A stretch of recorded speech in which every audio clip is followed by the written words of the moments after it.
ایک آدمی بہت غریب تھا۔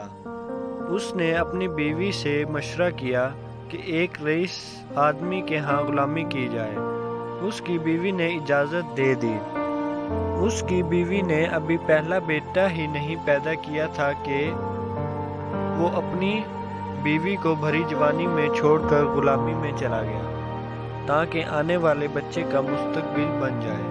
وہ دور دراز ایک شہر میں چلا گیا اور 20 سال اس رئیس آدمی کی خدمت کی۔ 20 سال بعد رئیس آدمی سے اجازت لی کہ اب وہ اپنے گھر جانا چاہتا ہے۔ رئیس آدمی سخی بھی تھا۔ اس نے بہت ساری بکریاں، بھینسیں اور اونٹ دیے اور امیر اور مالا مال بنا کر واپس بھیجا۔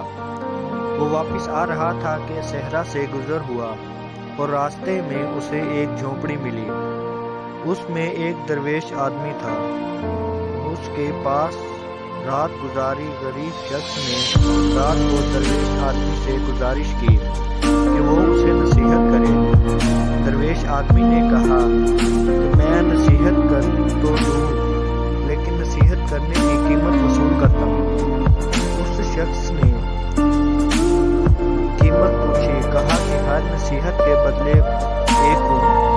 اس نے کہا کہ میں مالدار ہوں، نصیحت مل جائے۔ اس کی کوئی بات نہیں۔ اس شخص نے قیمت ادا کی۔ بزرگ نے نصیحت کی، جب بھی آسمان پر تارے ایک لائن میں دیکھو تو فوراً کسی پہاڑ پر چلے جانا، سیلاب آنے والا ہے۔ اس شخص نے کہا، یہ نصیحت کام کی نہیں، مجھے کوئی اور نصیحت کی جائے۔ درویش آدمی نے کہا کہ نئی قیمت ادا کرو۔ اس شخص نے ایک اور اونٹ دیا۔ بزرگ نے کہا کہ جب کسی شخص کی آنکھوں میں شیطانی چمک دیکھو تو اس سے بچنا، وہ تمہیں قتل کر دے گا۔ اس شخص نے کہا کہ یہ نصیحت کسی کام کی نہیں، مجھے کوئی اور نصیحت کی جائے۔ درویش آدمی نے کہا کہ نئی قیمت ادا کرو۔ اس شخص نے ایک اور اونٹ دیا۔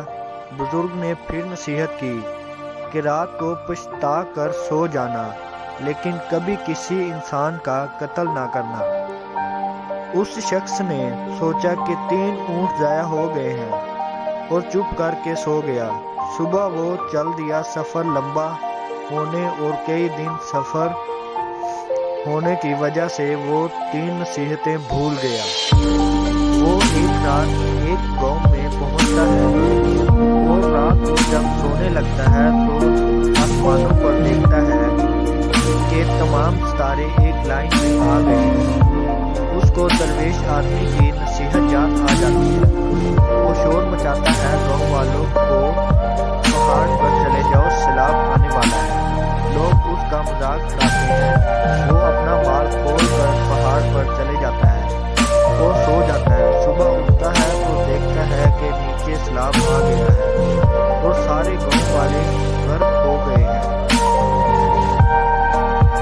وہ کچھ دن پہاڑ پر رہتا ہے اور سیلاب کا پانی اترتا ہے تو وہ اگلی منزل پر چل پڑتا ہے۔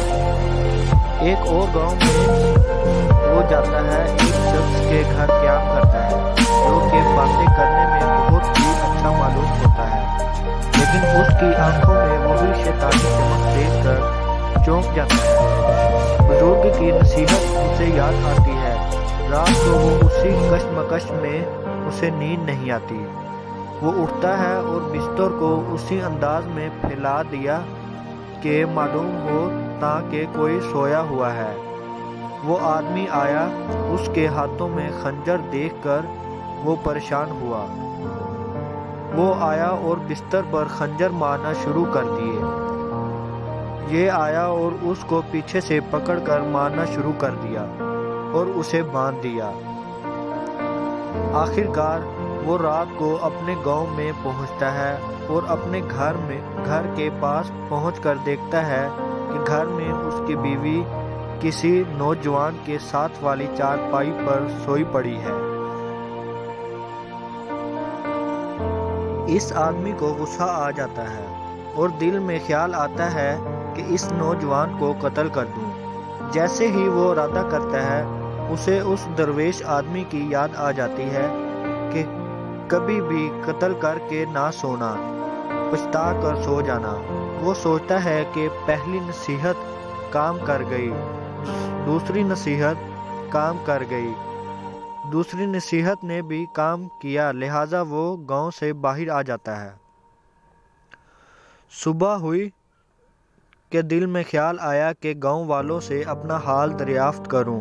جیسے ہی گاؤں میں جاتا ہے اپنے بارے میں دریافت کرتا ہے۔ گاؤں والے بتاتے ہیں کہ وہ شخص بہت ہی غریب تھا اور برسوں پہلے روزی روٹی کے لیے چلا گیا۔ اس نے مزید دریافت کیا کہ وہ جب جانے لگا تو بچہ ہونے والا تھا۔ گاؤں والوں نے بتایا کہ ہاں، اللہ نے اسے ایک بیٹا دیا جو کہ اب نوجوان ہے۔